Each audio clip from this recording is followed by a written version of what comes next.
Good afternoon. आज ये video lecture का छठा क्लास है और क्लास हम शुरू करते हैं सावनी के क्वेश्चन से। सावनी को ये वाला क्वेश्चन समझ में नहीं आ रहा था। इस क्वेश्चन में ये पूछा जा रहा था कि इस तरह का एक चार्ट दिया हुआ था और इस चार्ट में ए बी सी का वैल्यू पहले बताना था। तो यहाँ 17 है और यहाँ पे 2 है। ठीक है, तो 17 2 जा यहाँ पे लग जाएगा 34। उसका 34 है, 2 है, इन दोनों को मल्टीप्लाई करने पे यहाँ आ जाएगा 68। ठीक है, उसके बाद यहाँ 68 है और 2 है, इन दोनों को मल्टीप्लाई करके यहाँ आ जाएगा 136। इसके अलावा यहाँ एक और सवाल पूछा जा रहा था और वो सवाल था कि क्या सबसे ऊपर की संख्या अन्य संख्याओं को बिना ज्ञात किए मालूम की जा सकती है, और अगर की जा सकती है तो क्यों। तो इसका जवाब हम देंगे कि हाँ, सबसे ऊपर का संख्या मतलब ए बिना बी और सी को ज्ञात किए हुए भी ए को ज्ञात किया जा सकता है, क्योंकि हम 17 को 2 से गुना करके जो 34 लाए, उस 17 को 2 से जो गुना किए 34 आया, उस 34 को फिर हम 2 से इससे गुना किए तो यहाँ पे आ गया 68, और उस 68 को फिर यहाँ से 2 से गुना किए तो वो आ गया मेरा ए। तो बी और सी का ज़रूरत कहाँ पड़ा, बी और सी का ज़रूरत नहीं पड़ा। तो बिना बी और सी को ज्ञात किए हुए भी ए को ज्ञात किया जा सकता है, यही इसका जवाब होगा। और इसका रीज़न क्या देंगे, क्योंकि ये अभाज्य गुणनखंडों का गुणनफल है, तो अभाज्य गुणनखंड हमको मालूम है तो उससे सॉल्व किया जा सकता है। अब एक दूसरा टाइप का सवाल हम लोग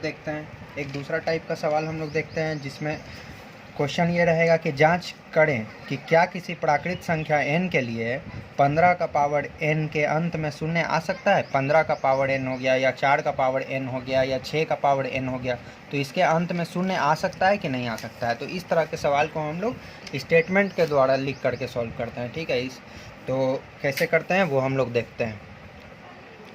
तो इस तरह का सवाल रहेगा। इसमें बोला जा रहा है कि क्या 6 के पावर n के अंत में शून्य आ सकता है। अंत का मतलब इकाई अंक हुआ, अंक का मतलब क्या हुआ, इकाई अंक।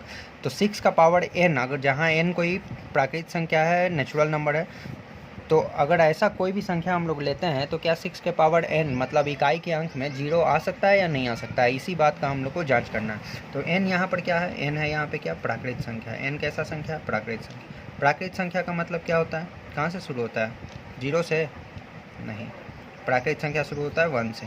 1 2 3 4 5 6 ऐसे प्राकृतिक संख्या जाता है। ठीक है, तो n बराबर हम एक एक लेकर के चेक करते हैं। n बराबर 1 रखते हैं तो 6 का पावर n का वैल्यू क्या होगा। n बराबर 1 रख करके 6 का पावर n को चेक करेंगे तो 6 का पावर n मतलब 6 का पावर 1, इसको हम जब सॉल्व करते हैं तो ये आ जाता है 6। इसका मतलब होता है 2 गुना 3। ठीक है, इसी तरह n बराबर हम लोग 2 रखते हैं, तो 2 रखते हैं तो ये 6 का पावर 2 हो जाएगा। ठीक है, तो 6 का पावर 2 का मतलब हो गया 6 गुना 6। जब इसको हम लोग अभाज्य गुणनखंड निकालेंगे तो ये हो जाएगा 2 गुना 2 गुना 3 गुना 3। ठीक है, इसी तरह n बराबर 3 रखते हैं तो ये हो जाएगा कितना, 6 गुना 6 गुना 6। इसका जब अभाज्य गुणनखंड हम लोग निकालेंगे तब डालेंगे 2 गुना 3 2 गुना 3 2 गुना 3, ऐसे ही होगा ना। n बराबर 4 रखते हैं तो 6 का पावर 4 मतलब 1 2 3 4। तो यहाँ पे ये हो जाएगा 2 गुना 3 2 गुना 3 गुना 2 गुना 3 गुना 2 गुना 3, इसी तरह बढ़ते जाएगा। अब इसी तरह n बराबर 5 6 7 8 हम लोग। ठीक है, तो हम यहाँ पर स्टेटमेंट ये लिखेंगे कि 6 का पावर n का अभाज्य गुणनखंड जब हम करते हैं तो अभाज्य संख्या क्या हम पाते हैं, अभाज्य संख्या 2 और 3 पाते हैं, 2 और 3 पाते हैं। 6 का पावर n का अभाज्य गुणनखंड करने पर अभाज्य संख्या 2 और 3 मिलता है। ठीक है, तो जब 2 और 3 मिलता है तो इसके अंत में शून्य कब होगा, किसी भी संख्या के अंत में शून्य तब होगा जब उसके अभाज्य गुणनखंड में 2 और 5 दोनों होना चाहिए, 2 और 5 दोनों होना चाहिए। ठीक है, लेकिन यहाँ पे क्या है, यहाँ सिर्फ 2 है, यहाँ सिर्फ 2 है, 5 नहीं है। तो यहाँ पे 5 भी रहना चाहिए था, किंतु ऐसा है नहीं, इसीलिए हम बोलेंगे कि 6 का पावर n के अंत में शून्य नहीं आ सकता है। ठीक है, क्यों 2 और 5 रहना चाहिए, क्योंकि 2 और 5 को जब गुना करते हैं तो आ जाता है 10। तभी यही एक ऐसा इकलौता केस संभव है कि अभाज्य गुणनखंड में 2 के साथ साथ 5 भी होना चाहिए, अगर 5 है तो 5 के साथ साथ 2 भी होना चाहिए। ये दोनों रहेगा तभी इकाई अंक में 0 आ सकता है, नहीं तो 0 नहीं आ सकता है। तो इसका अभाज्य गुणनखंड में केवल 2 है, 5 नहीं है। यही रीज़न हम यहाँ पर देंगे कि इसके अभाज्य गुणनखंड में 5 रहना चाहिए था लेकिन है नहीं, इसीलिए 6 के पावर n के अंत में शून्य नहीं आ सकता है। अब उसको स्टेटमेंट में हम लोग लिख कर देखते हैं क्या होगा। तो यहाँ स्टेटमेंट में हम लोग क्या लिखें कि इस प्रकार हम देखते हैं कि 6 के पावर n के गुणनखंड में अभाज्य संख्या 2 तथा 3 है। 6 के पावर n के अंत में शून्य तभी होगा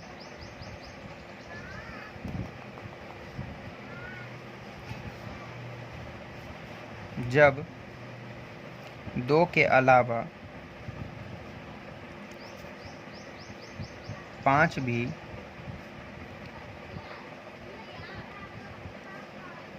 अभाज्य गुणनखंड में शामिल हो, अभाज्य गुणनखंड में शामिल हो। ठीक है, जबकि ऐसा नहीं है, ऐसा है, ऐसा नहीं है। तो जब ऐसा नहीं है तो हम लोग बोल देंगे कि अतः कोई ऐसी प्राकृत संख्या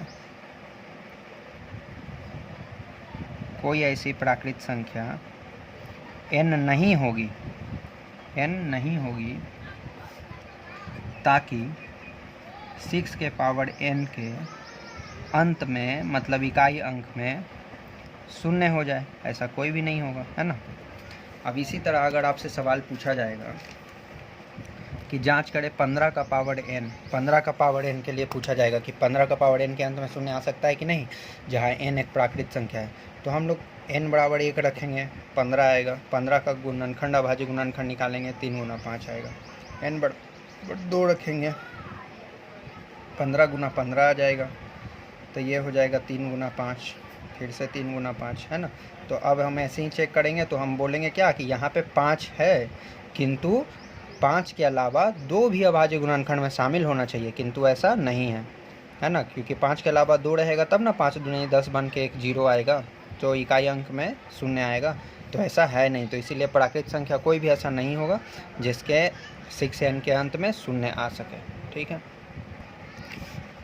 अब हम लोग अपरिमेय संख्या वाला कॉन्सेप्ट एक बार फिर से देखते हैं। अपरिमेय संख्या में यहाँ पे ऑब्जेक्टिव कुछ सवाल है कि √15 एक ऐसी संख्या है, अपरिमेय संख्या है, आप लोग जानते हैं, है ना।